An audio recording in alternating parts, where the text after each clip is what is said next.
Hello, everyone. This is Megan Blythe with the FI team, and this is the Invest in Denver podcast. Ian Jimeno is the great host. And one of my favorite things to do in Denver is to go and walk around Wash Park on a nice day. Oh my gosh. I'm so glad you said that because number one, it's free. It is And free. number two, it actually is much more pleasant than I thought when I first did that. The lakes there are amazing. Mhm. Especially having the real estate surrounding, like at the perimeter of Wash Park, amazing real estate and the columns. It almost Yes. looks colonial. And then there's also like this like flower patches there that I really enjoyed there as well. So, what parts of it are your favorite as far as Wash Park goes? Um, so I like the little track that goes around Wash Park because really just over 2 miles, so it's a nice little walk. But I'll often go and walk just around the neighborhoods there because the houses are so nice, they're so beautiful, and there is such a mix of architecture with some of the older houses, and then you have people that have come in and built these newer houses. So I'd probably say the real estate. I like walking around there and looking at all the houses because I'm a nerd. I'm right there with you. So I had a couple of friends from San Diego come over, and they wanted to check out Wash Park. Um, Okay. and they saw the houses around there. I was like, they were like, wow, like these houses look amazing. Like, what are some of the price ranges here? So we look on Zillow. I think they were ranging from like 1.2 to maybe 2.5 mil or something like that. And they were like, Yeah. oh my gosh, this is a like a two bed, two bath in San Diego. Yeah. I I know feel it's like this is expensive like for Denver. But for them, they're like, wow, that's so cheap. right. Well, obviously, it's a little bit different metro demographic and different market, but we could definitely get into that later in the episode. But I want to get to know you first, though, Megan. Thank you so much for being on. Like you said, I am Ian Jimeno on the Invest in Denver podcast. This is going to be a great time. So we go way back, maybe like 365 days a year ish or so. But I'm Yeah, curious, like yeah. I don't know anything before that though, Megan. Like I want to know maybe just a quick series of events. Okay. What led you to Denver? What's your story? So I'm from Colorado. I'm from Southwest Colorado. Durango is where I grew up. Um, I went to high school there. I graduated. I went to college at Colorado State in Fort Collins. And then I left Colorado for a while. I lived in the Midwest. I lived in Chicago, Minneapolis. I lived in Alaska for a couple years. And then after moving around, I was like, you know what? Colorado's great and I miss it. So I moved back here just over 5.5 years ago in 2017. And I've been here ever since. And I don't plan on leaving Colorado anytime soon or in the foreseeable Nice. future. So, I dig it. I mean, you definitely you have a presence here. You know, a lot of your clients. I've even run into some of your clients. I think it was Paige oh, yeah. last summer, and I was like, "Wow, you know Megan?" She's like, "Yeah, she's my agent. I absolutely love Yeah. her." So you definitely have a presence here, and people love you here. So you're definitely welcome to stay. So that's awesome. Well, Um, thank you. with with the Denver scene, I guess what kept you coming back to Colorado? Was it the weather? Maybe there was something about it that drew you back to it, or what was it? Yeah, I mean, so first of all, everyone knows that the weather here is great. It's also very unpredictable, as we know, living in Denver. But yeah, the weather's great. I like the culture here, and it's definitely changed some, of course, because Colorado has changed some in the last 5, 10, 15 years. But Mhm. generally, I'd say people are pretty happy to live here and like enjoy their lives here. Um, you know, People like the outdoors here. I like the outdoors. Mhm. People are friendly, I would say, and there's a lot of young people in Denver as well too. I'd say Denver's like a very young city. The majority of adults in the city, or a large percentage of them, are around our age, right? Young adults. Mhm. I want to say, don't quote me on this, but I think I read somewhere, maybe in the 5280 magazine, that 40% ish of the population here in Denver are millennials, born from Wow. 86 to 94 or something like that, or whatever Yeah. that age range is for Yeah, I millennials. think But it's like that's pretty late insane. early 80s, like 80. like early 80s or so. Yeah, no, but I Yeah. believe that just based on what I see on a daily basis in Denver, which I think makes Denver a great city to live in for a millennial, right? Because Yeah. it's No joke. there's tons of us here. Can't get rid of Yeah. us. Especially with you living in Durango, going from to high school, graduating there, and then traveling off into the world, and then coming back to Hmm. Colorado.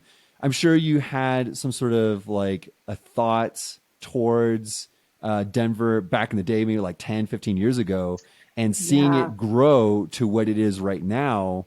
What are some of those like initial thoughts about it when you were in high school compared to what it's like right now? What's that difference look like?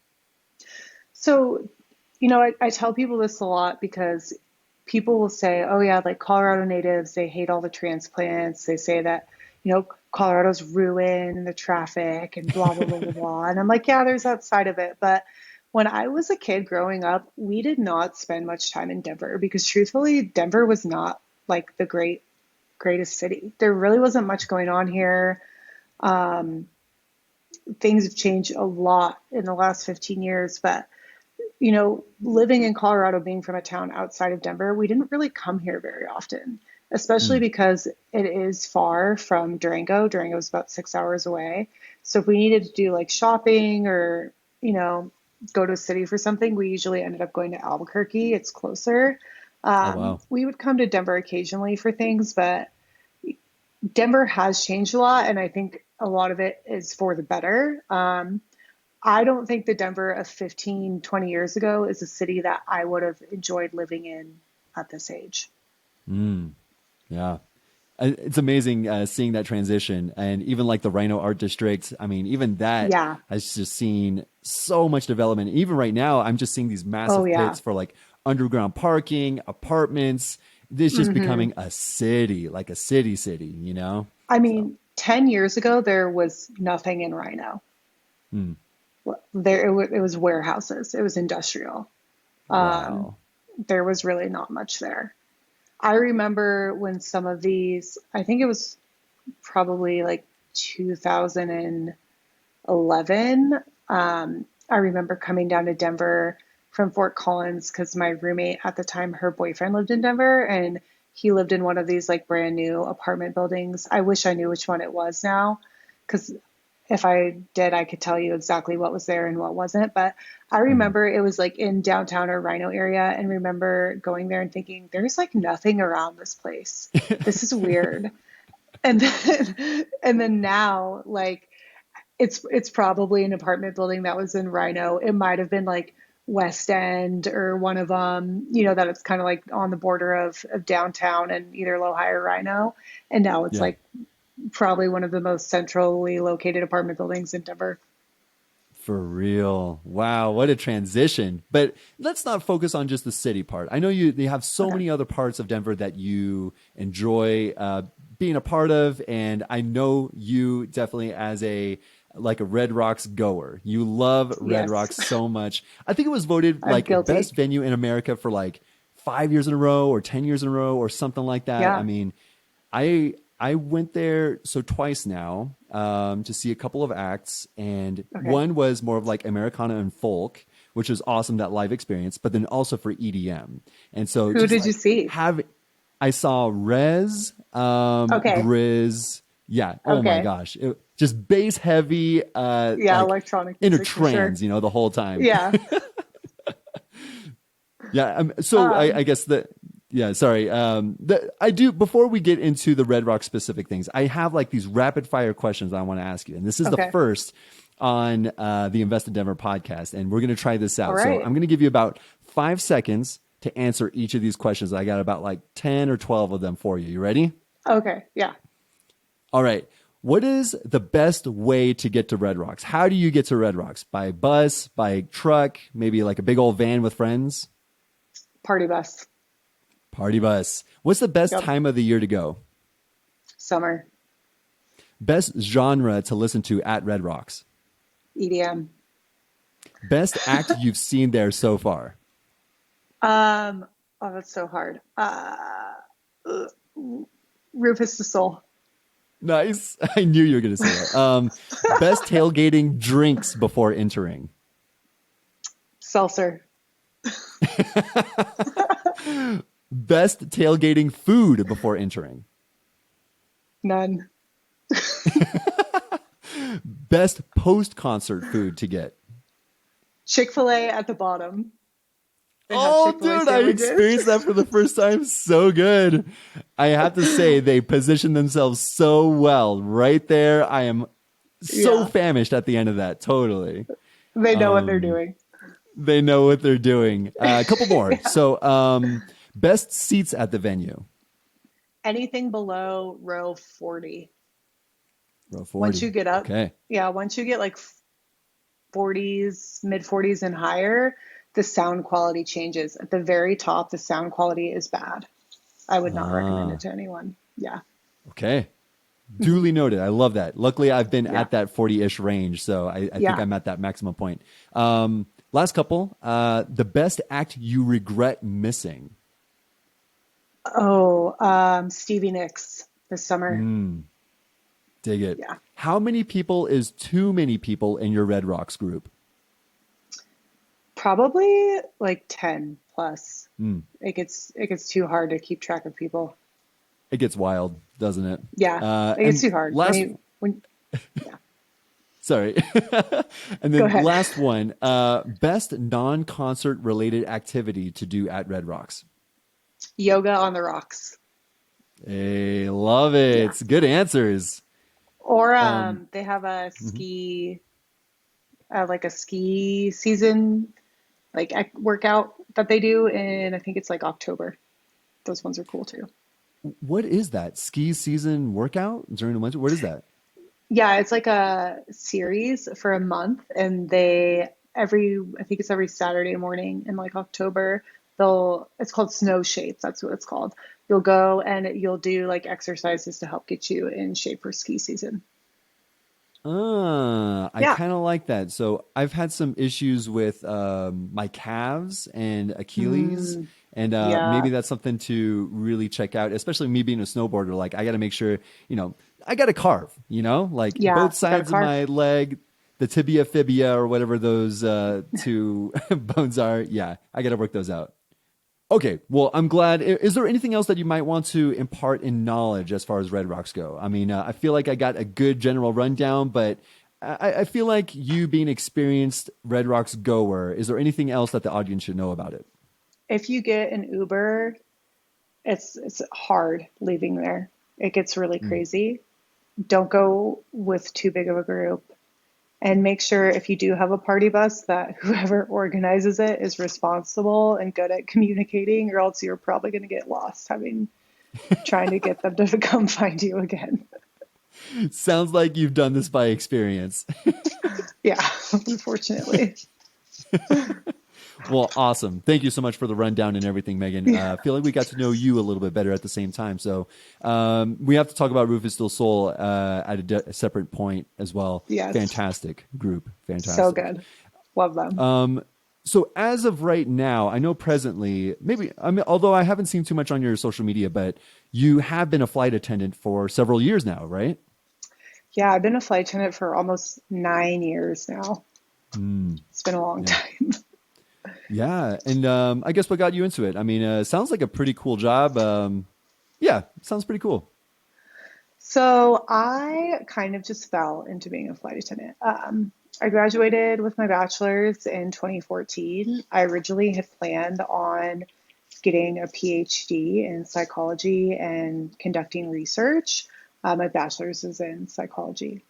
Um, Once I graduated and I realized that I was looking not only at a master's program and then a 4-year PhD program on top of that, I and like hundreds of thousands of dollars in student loan debt, I kind of switched gears and I was like, well, I think I'm going to take a year off. So during that year off, I got hired as a flight attendant and then I didn't end up going back to school. Um, yeah, so it was something I kind of just fell into doing.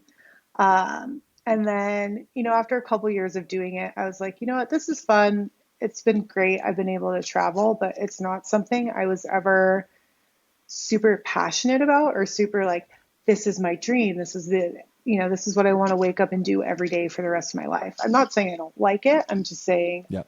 it wasn't my dream, if that makes sense. Um, 100%.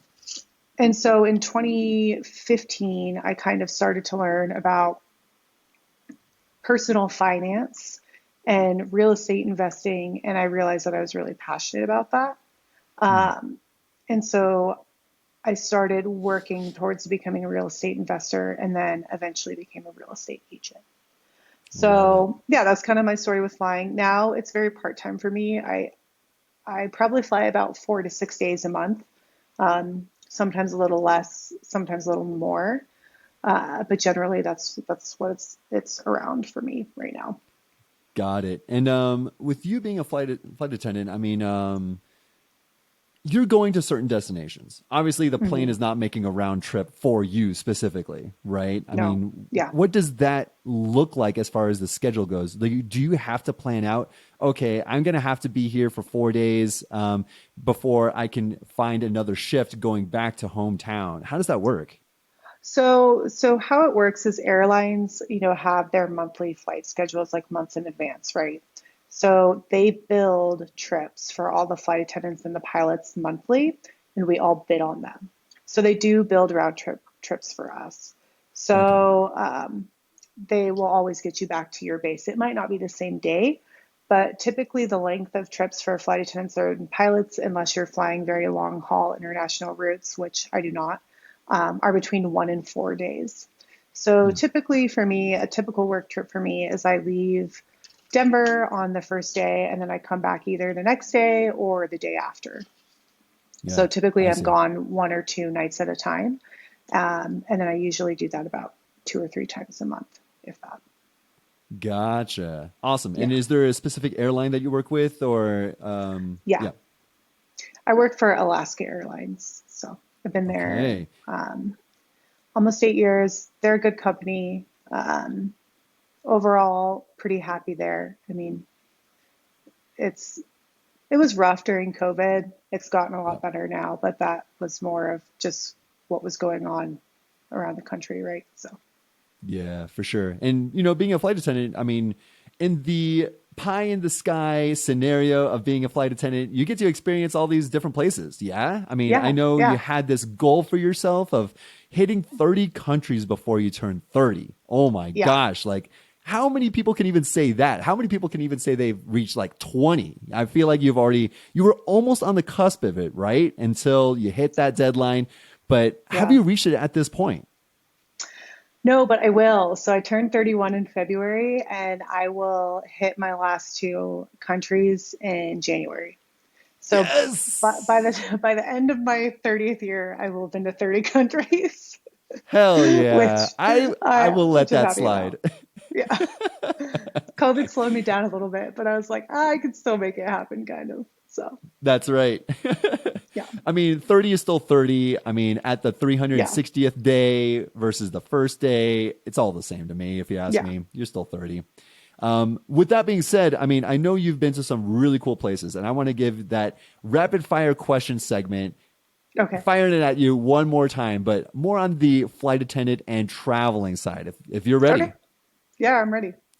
All right, let's go. So I will caveat this with this only applies if you have been to this place for at least 6 hours. So no like layovers, Okay, no nothing like that. So like at least 6 hours you have to have been at that place. Okay. okay. Okay. So favorite country you visited. So hard. Croatia is what I'm going to say Okay. though. Okay. Favorite food. Ooh, Greek Location food. specific. Greek food. Um, Okay. Greek food. Greek salads and just Greek food in general. In Fantastic. Greece. Hmm. Favorite lodging accommodations. Oh, Airbnb, like Airbnbs versus hotels, or Yeah, maybe I'll be more specific. I guess places to stay. Best place that you stayed at. honestly, probably in Greece, we stayed in a cave house, which was really cool in Ooh, Santorini. that's Yeah. that's cool. Yeah. Favorite drink that you've had? Oh, Guado sours in Costa Rica. I love those. What is Yeah. that before I continue on? So guaro is a Costa Rican liquor made from sugarcane, I believe. And you might be able to find it in the US. I don't think so. I believe it's other in other Central American countries as well. But they make it with like a, the guaro and then like a sour mix, and it's like a cherry. It's kind of like a really like good beach cocktail, but I will down those when I'm in Costa Rica. Those things are good. Meant for the beach, but you can drink it Yes. anywhere. Yeah. Okay, going on. Favorite weather that you've experienced? I don't know. Okay. That's hard. Yeah. It's too vague. Favorite I guess which location would you want to live at for 1 year? I would say Thailand. Okay.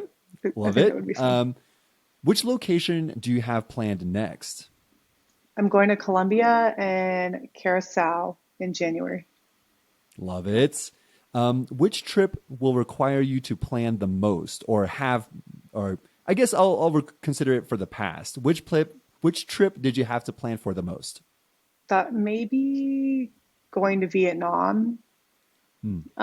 You have to get visas and stuff. It's not hard. But I am gonna go eventually hike down like the Inca Trail and do stuff in Machu Picchu in Peru. And I think that will require a lot of planning, or going to Patagonia for future Okay. trips. Love it. Yeah. Last question. Favorite location to bring a significant other? I would say Hawaii. Hmm. I've guilty. I've brought two of my ex-boyfriends to Hawaii, so It's the I feel place like to it's a dump them. very no, but I should have at that point. Uh, no, I'd say like Hawaii is a very romantic destination. Yeah. Yeah. Which island? I like Maui and Kauai the best. Okay, I love it. Yeah.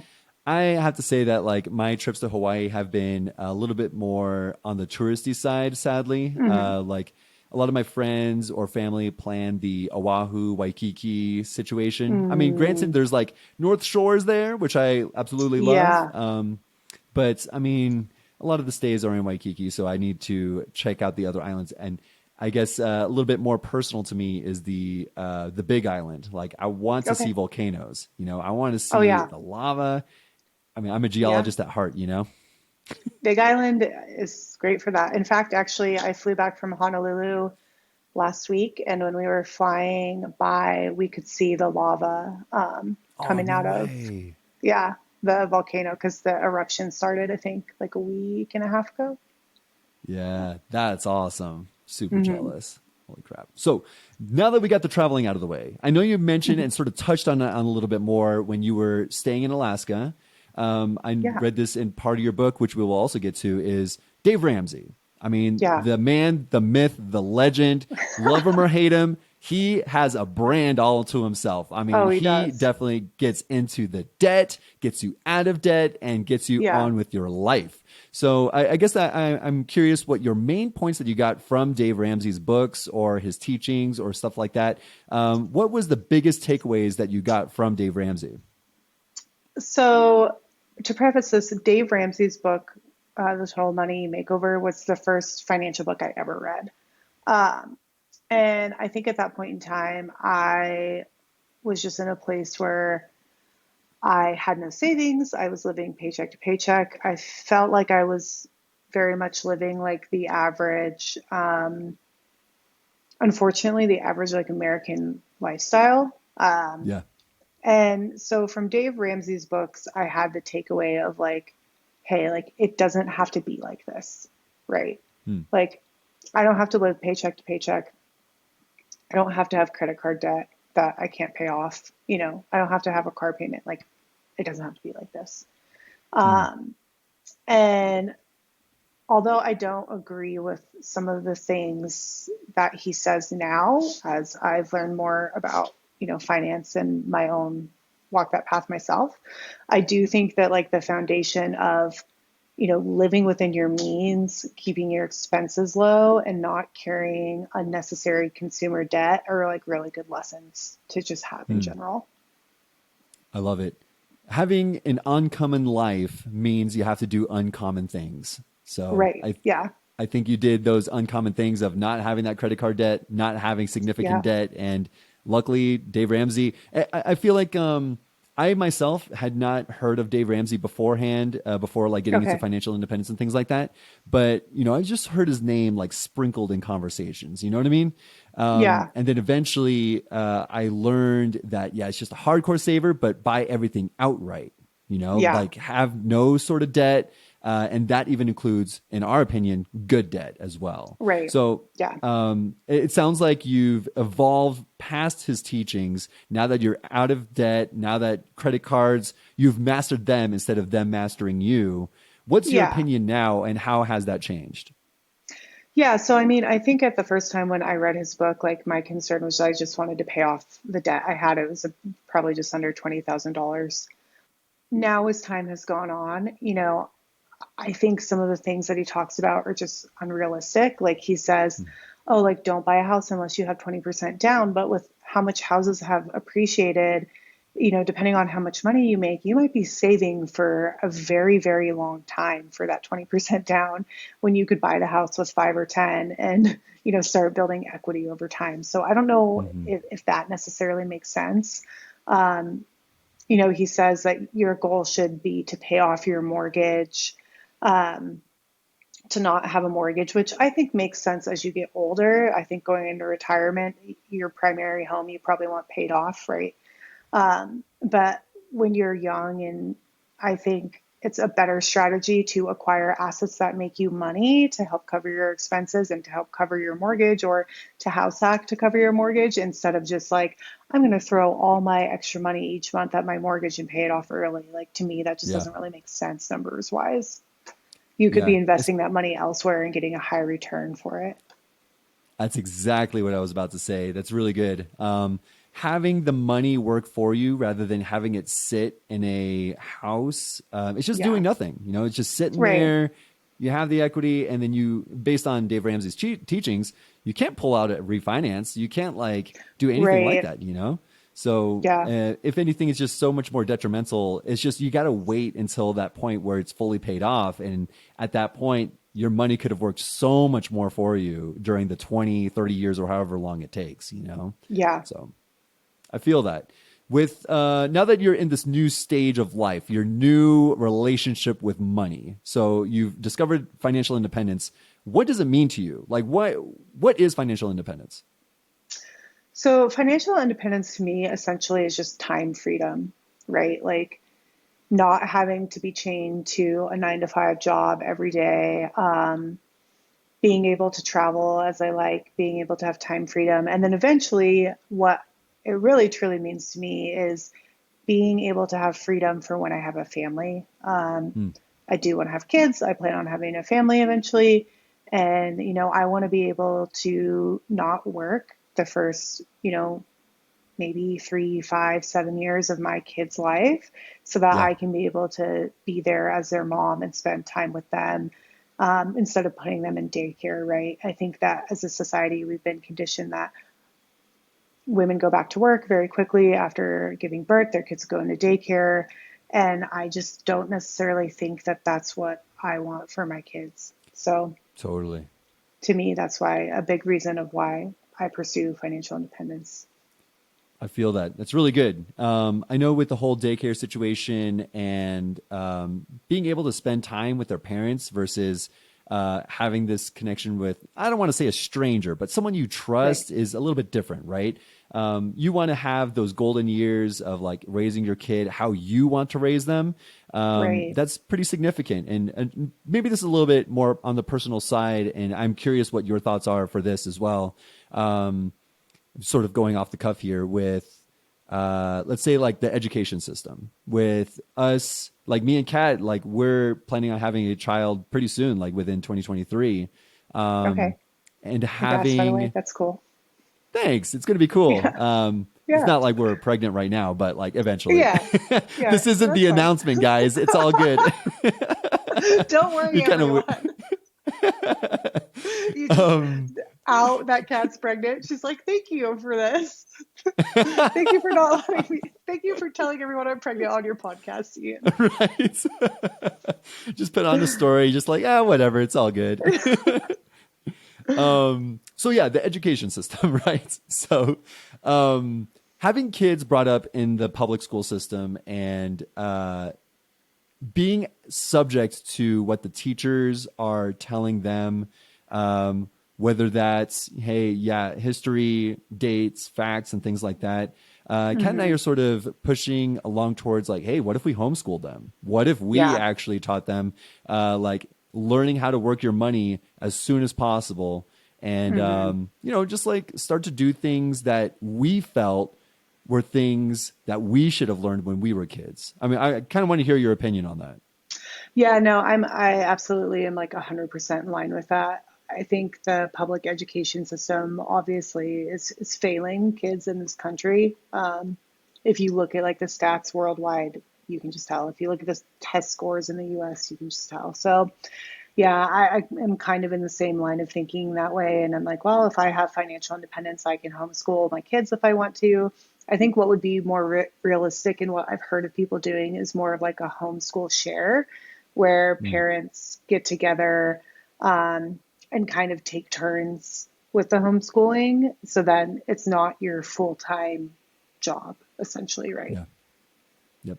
And then Yeah. the great thing about, if you homeschool and you're financially independent is I would like to travel with my kids. I think that that's like such a huge privilege. I think being able to see the world just teaches you so much about yourself and other people.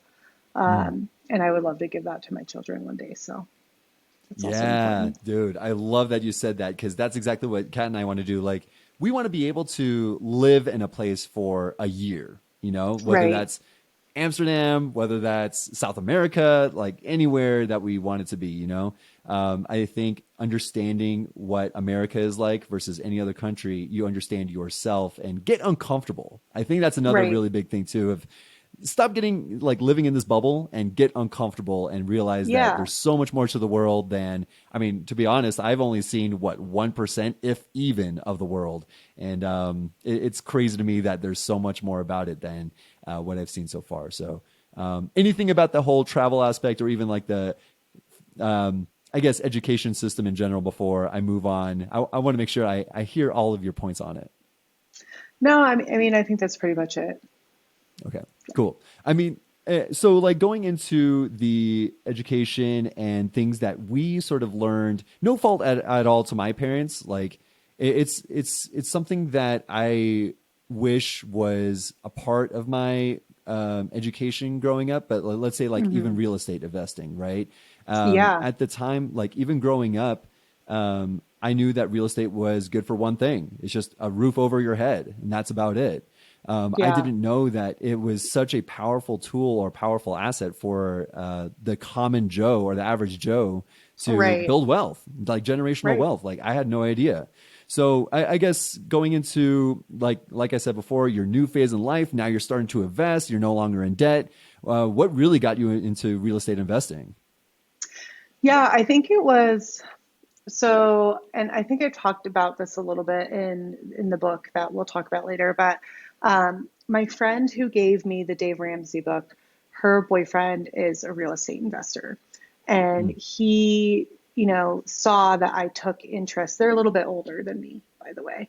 mm-hmm, He saw that I took interest in the financial stuff, and he was like, "Hey, like you should start listening to this podcast. It's called Bigger Pockets." So I looked up Bigger Pockets and I started listening to Bigger Pockets and started just looking more into real estate investing. I read some books. I read like Set for Life by Scott Trench. I read Craig's book. Then, of course, many, many other financial books. During yeah. this time, I just consumed a lot of it. And I just kind of had the realization that, like, wow, real estate is really powerful and it's really not Mm, that hard to do. Like, if you think about stocks or crypto, if you're trying to pick stocks or day trade stocks, or, there's been a lot of volatility with crypto lately. Those things crypto wasn't really around just yet, but those things I didn't mm-hmm, really understand. And real estate was like something I was like, huh, I understand this. Yeah. I My aunt owned a Coldwell Banker in Durango where I grew up for many years, and I was her admin assistant in her office for a few years when I was younger. My mom is a custom home builder, and my mom actually house hacks actually. It has for Nice. like 12, 13, oh, actually, I'm lying, longer than that, 14 years now. Wow. So I had been around real estate. It didn't seem foreign to me. And I was like, okay, I can figure this out. I'm like, Yeah. if I can pay off all this debt in a year and I want something to work towards, I was like, I can figure it out. So that's kind of Yeah. how I landed on it. Awesome. I love it. And then your Yeah. first big move. What was the first move you did into investing? So I think probably was getting my real estate license because I became a realtor before I started to invest. Part of it was because I knew I would be good as a realtor just from being in that industry prior. The other part Yeah. was like, okay, if I want to do this and I'm serious, I want to learn my market. So yeah, I think that was probably my big move. And then obviously the biggest one is for probably any investor is buying your first property, right? Of course. Yeah, Yeah. And then was that a house hack? it was. Mm-hmm. Yeah. And tell us a little more about that, like maybe purchase price. Where is it? And do you Yeah, currently own it? I do. So yeah, I made the mistake, which I tell people this all the time now. If I could go back and do it again, I probably would have bought my first property before I became an agent. Because Hmm. once I became an agent, my first year of income as my agent, I couldn't use to qualify for my property because you have to have two Oh, years of a 1099 income. So that significantly limited the amount that I could get a pre-approval for, because it looked, from a lender perspective, it looked as if my income was going down because I still had a W-2, but I made less from my W-2 and I made money from my real estate job, which they couldn't use. So because of that, I ended up buying a townhome, hmm. but it was actually a good thing. Um, that property is crushing it for me right Hmm. now. And I only expect it to do better over time. It is a townhome in Southeast Denver, by Glendale. Do you know where that is? Familiar. Yeah. Yeah, in Virginia Village. It's a great area. I love the area down there. It's right by the Cherry Creek Trail, right by a park, Yeah. right by all the nice shops in Colorado. Two bedroom, two bath townhome. It's got a little attached garage. And I lived there with a roommate for, oh man, not quite 2 years. And Hmm. then I moved out and then I bought my second property. So Love for a it. while, my roommate was my tenant, and then she moved out, and now I have a new tenant there. It's a long Okay. term rental now. Hmm. Okay, for sure. Hmm. And going to that specific area, Virginia Village, Cherry Creek area, my brother used to live over there in an apartment, Okay. and we used to always go to Bull and Bush, if you're familiar. Yeah, I love that Love that place. place. It's very, very close to there. It's like 5 minutes away. Awesome, Yeah. awesome. Then he might have been your neighbor at some point, but it was walking distance from Bull and Bush, so I Oh, I love that nice. place. Yeah, it's a great Well, brewery. yeah. And So yeah, go ahead, go ahead. Unravel coffee over there is really good as well. I have not tried that one. Unravel, Yeah, huh? Unravel. Okay. I dig it. Okay, I'm gonna have to try that out. So, with going into your second property, how did you manage Mhm. to get the finances for your next one? Because now you have a mortgage and you Mhm. still have your 1099, but at this Yep. point in time, were you a part-time flight attendant, or how did you get Mhm. the finances for the next one? So yeah, so by the time I bought my house back, I was in my second year of being a realtor. Um, and so since it was pretty much exactly 2 years in between me buying properties. Mhm. So by the time I got my second property, I had been a realtor long enough that my real estate income would count towards me qualifying. Um, So I was able to make it work for this second house hack that I got, which I've had since March. Hmm. So I'm coming up on a year this next coming March. So that's how Cool. I made it work. But yeah, in the beginning, if you start a 1099, your income doesn't count for 2 years. So Yeah. Kat I and always tell I, people to be careful of that. we learned the hard way as well. hmm I mean, luckily, when we first started house hacking and getting into investing, we both had W-2 jobs. She was a software engineer. He was a skater. It just reminds me of that song. She was a software engineer, and I was a consultant, like geology guy. Okay. And then the moment I turned into a realtor, the third house hack, I was like, "All right, let's get financing." I thought the conversation was going to be the exact same thing, but turns out that No. was not the case, and had to go partner up with some cousins, which actually a lot of learning from that whole experience as well. But yeah, it's just a kind of a bummer that you're not able to get financing by yourself. But luckily for 2023, it would be I would be in that position you were in, where finally I can have my income be a part of the, what am I trying to say? Yeah, the 2 years of income necessary for Yeah. 1099. Yeah. Yeah. Okay. Cool. Yeah. Yeah. So really excited about that for next year. I got to get my taxes done ASAP so that the lenders like me again. Oh, yeah. That's another fun thing is taxes when you're self-employed.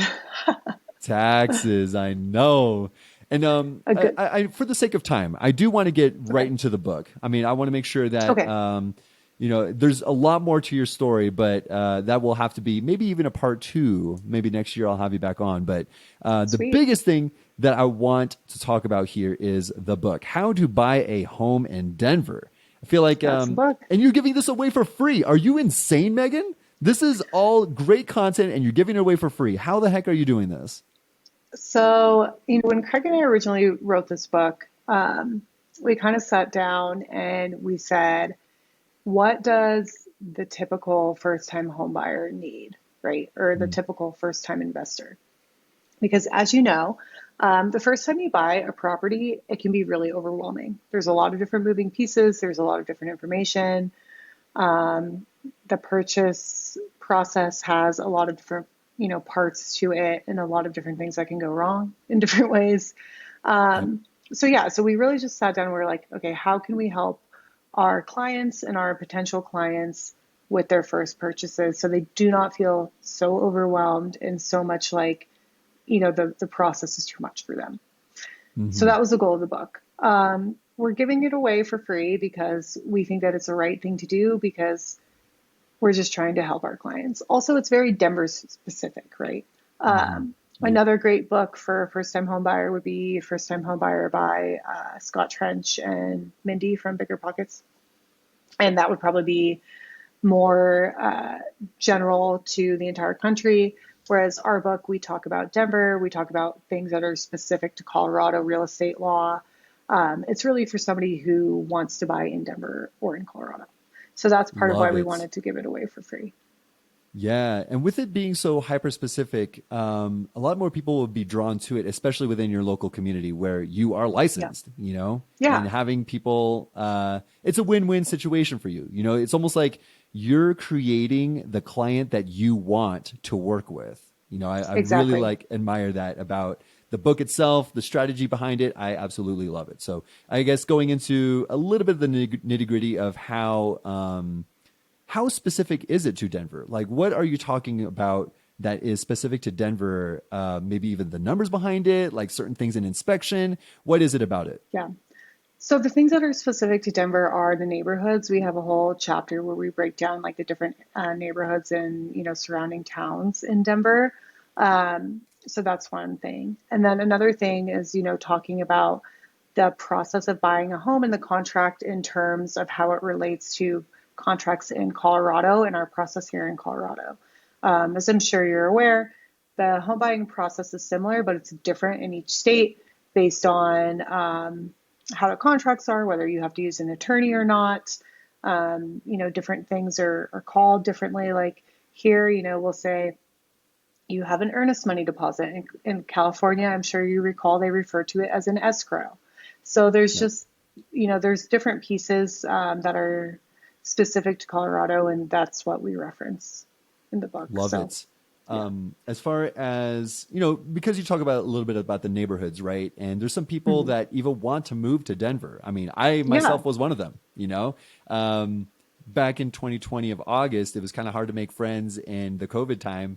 But at the same time, like I needed to know where to live. And when Right. Kat and I were coming over to Denver, my parents were like, yeah, it's okay if you like stay with us. Just go hang out in the basement. I'm like, basements? Oh my God, you guys have basements.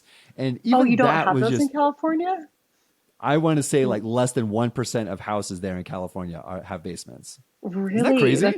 That's so strange. I didn't know that. I wonder why.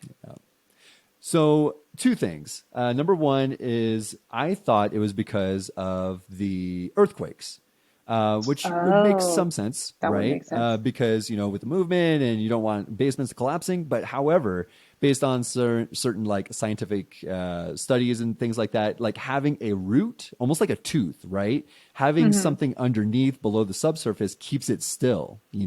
So it's not Huh. exactly that, right? So what it was actually is because a lot of the development in California, San Diego specifically, it happened right after or during World War II.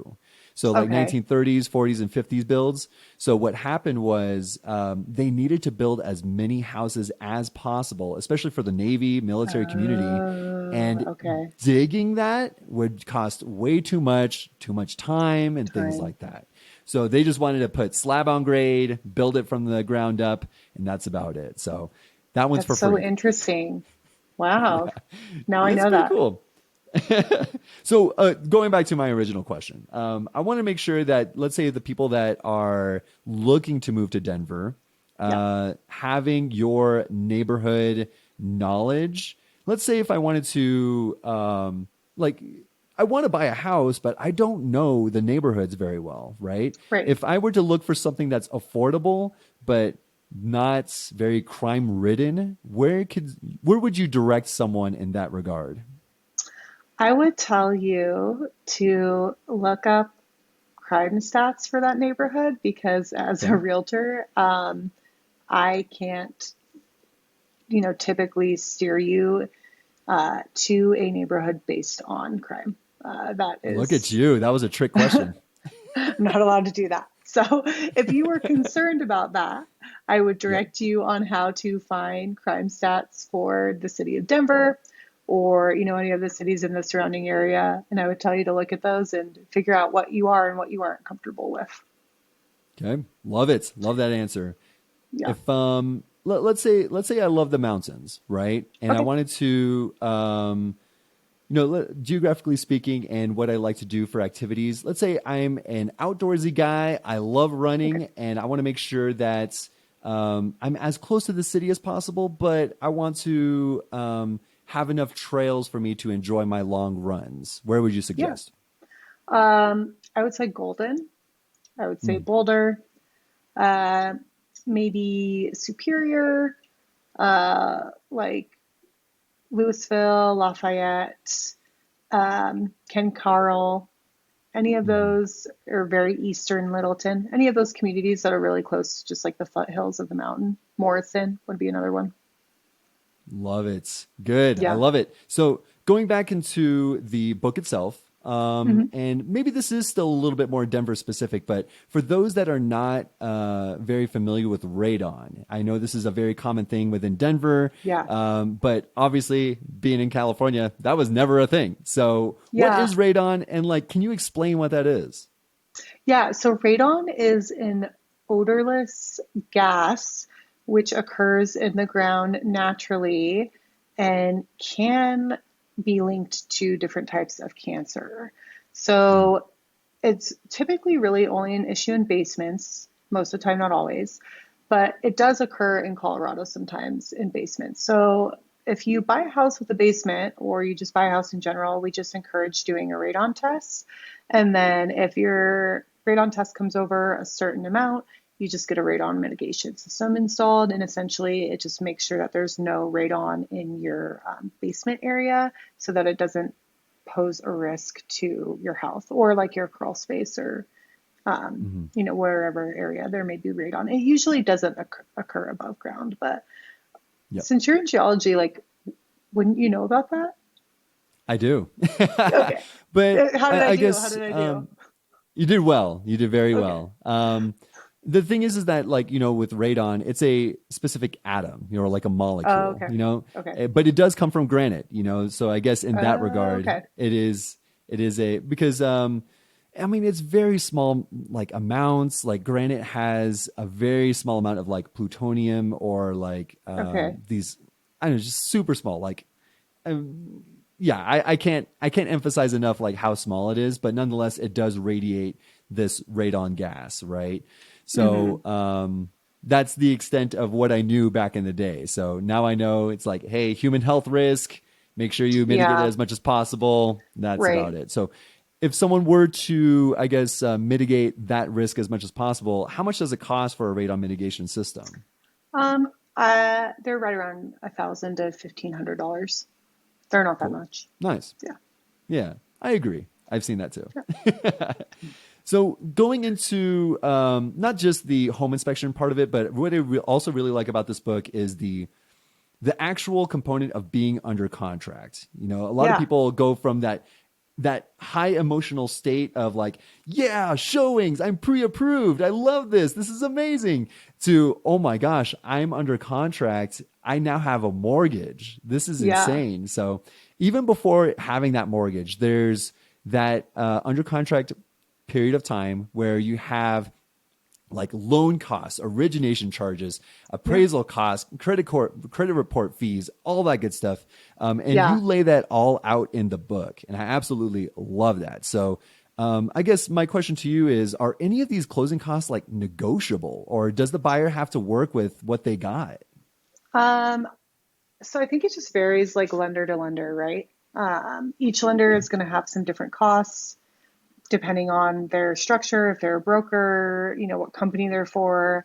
Um, Typically, you're going to have to pay closing costs unless we can get you a credit from the seller, or sometimes you can Yeah. get a lender credit to help with those. And then also, some of the fees are just not, you're not going to be able to get rid of them unless in certain Mhm. instances. So like if you're going to put less than 20% down on a house, you're probably going to have to pay for an appraisal, because that's how Okay.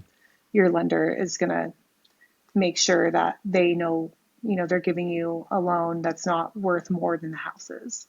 Mm, Um, if they pull your credit, you're probably going to have to pay for a credit fee.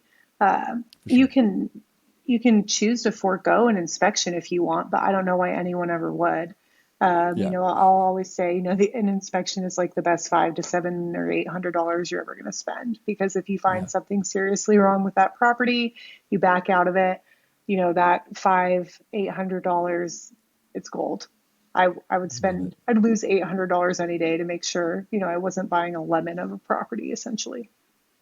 100%. Love it. And as far as, because this third party comes into play when you go under contract, which is title. Yeah. And Hmm. a lot of the mystery behind what the heck title does is actually explained in the book. And I really like that sort of Yeah. chapter behind it.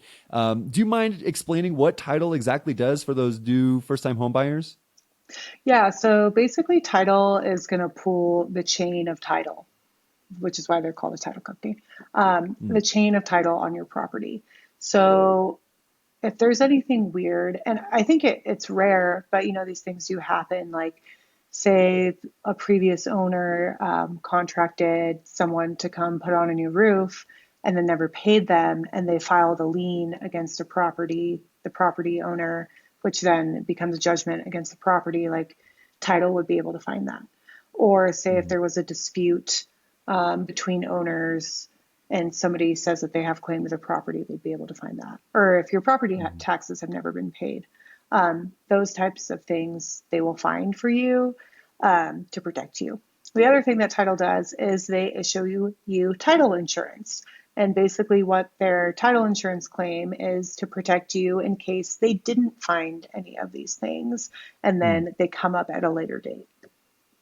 Love it. And then Is they there a, also, yep, go ahead. sorry, they also do they facilitate the closing between you and the seller.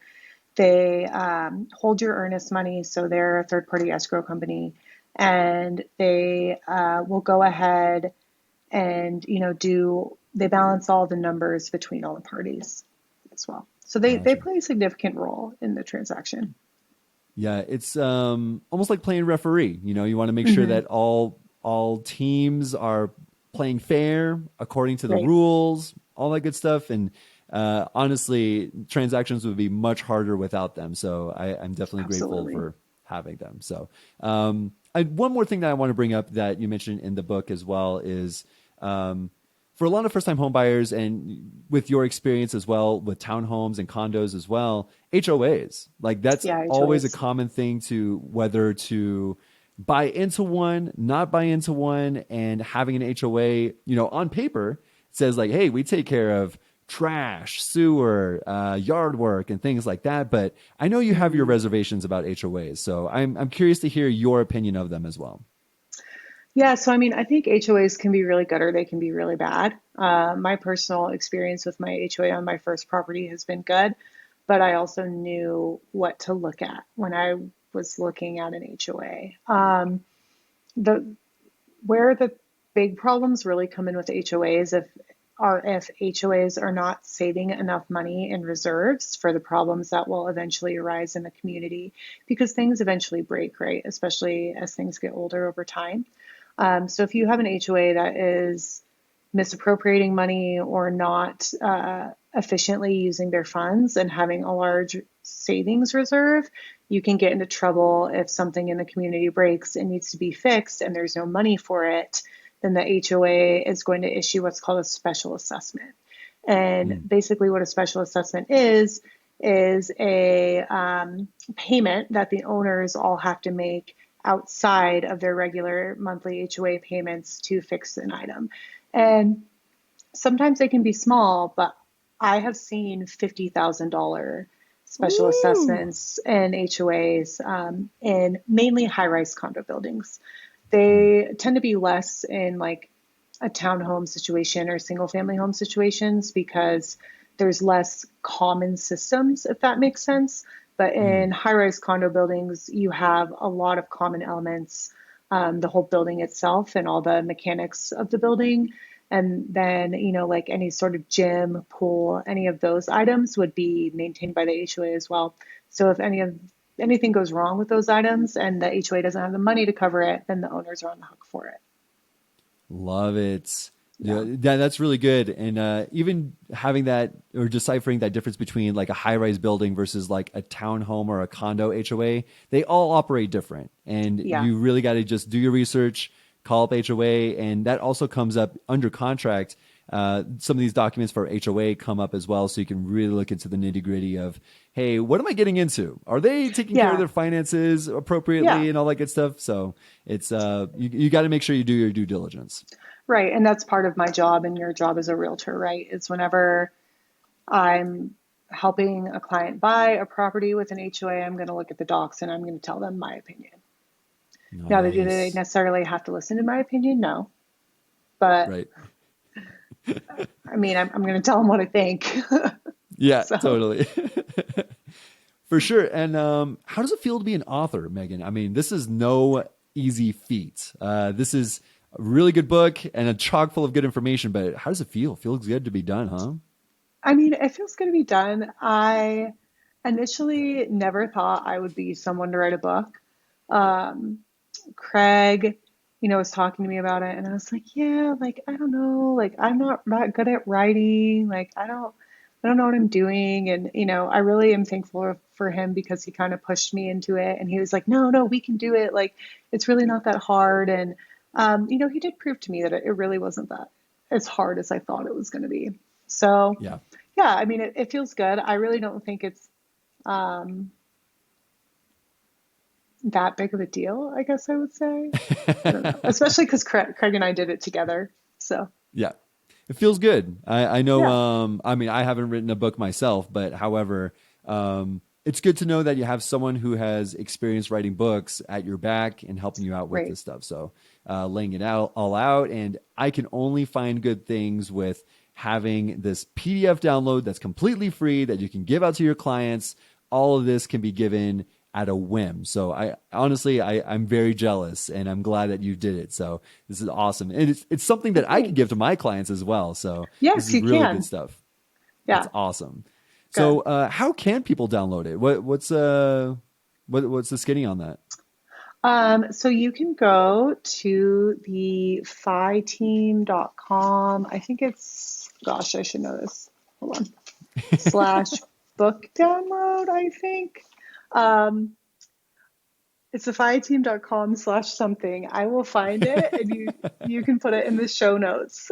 We can. Yep. Um, yeah, so you can just find it on our Phi-Team website is the easiest way. Wonderful. And I'm sure Yeah. it's pretty easy to find. A couple clicks Yeah. here and there. Just search the Phi Team book, How to Buy a House in Denver. It's amazing. Written by Megan, Blythe, Craig Curelop, the dynamic duo. So, with that being said, Thanks. Megan, before we wrap up here, I do want Okay. to turn the tables here. I want to give you the Okay. mic. I want to have Yeah. you be the interviewer and Okay. give me a rest on the hosting part and ask me any three questions that you so desire. Okay. So my first one is, how have you been liking Denver since you moved here? Hey, nice. I'm honestly enjoying it. I do not see myself leaving anytime soon. Maybe for vacations and stuff, but not Okay. significantly. I feel like I'm calling this home for quite a while. Love it. I like my space, and I feel like visiting cities like New York, back to San Diego, is Hmm. merely a visit, maybe not home. You know what I mean? Yeah, I get it. I feel that. Okay, number two is, what's your next investment move? Yeah, next investment move. So Kat and I are actually looking into more into short-term rentals. We love Okay. Airbnb, mainly for the point of we want to stay there as well. So we're Hmm. looking at Yeah. places that are like, if we want to be there and we sort of have a higher expectation of like certain places that we want to check out, I'm sure that other people will have that same rubric, right? Yeah. So we're actually looking to Estes Park, getting a Sweet. townhome or a condo over there.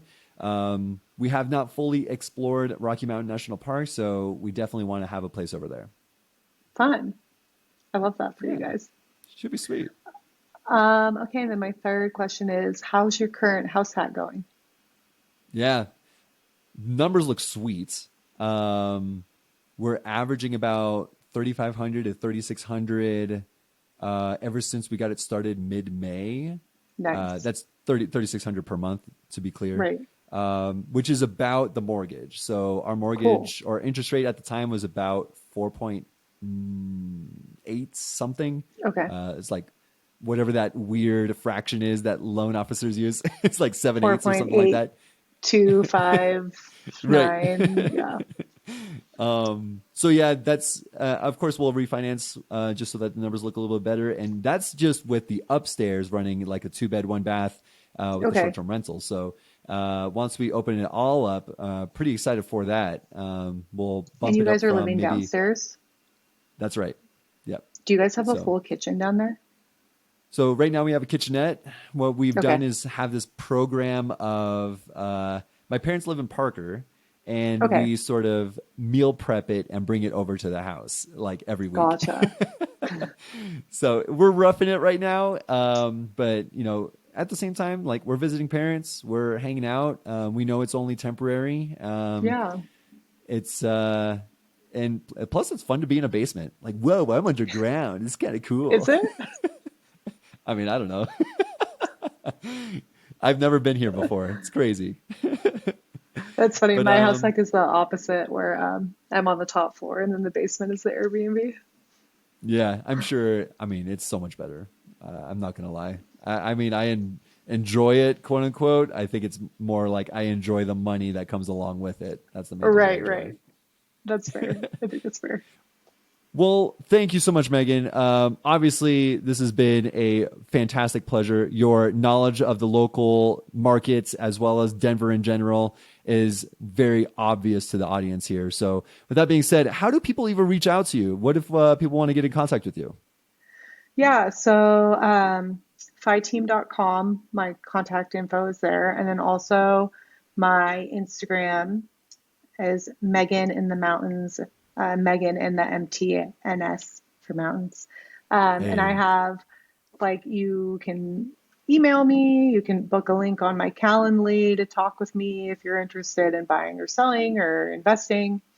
And then, I have some personal stuff there too as well. So love it. And you are definitely in the mountains. I'm sure you'll love this season coming up of being in the mountains, snowboarding, oh skiing, yeah. whatever that might be. I know that's another point that I wish we had time to talk about, but that'll be for another time. I'm really Yeah. excited for it. So, with that being said, I am Ian.Real Estate Agents. You can find me on Instagram, TikTok, YouTube. I post up weekly videos on Monday through Friday. Edutainment is what I like to consider my content. So, I do all that. I'm a real estate agent, part of the fight team as well. That's how I know Megan. Make sure you reach out to us. This is Invest in Denver podcast, a fight team production. And thanks for hanging out. I'll see you guys next week. Thanks, Ian.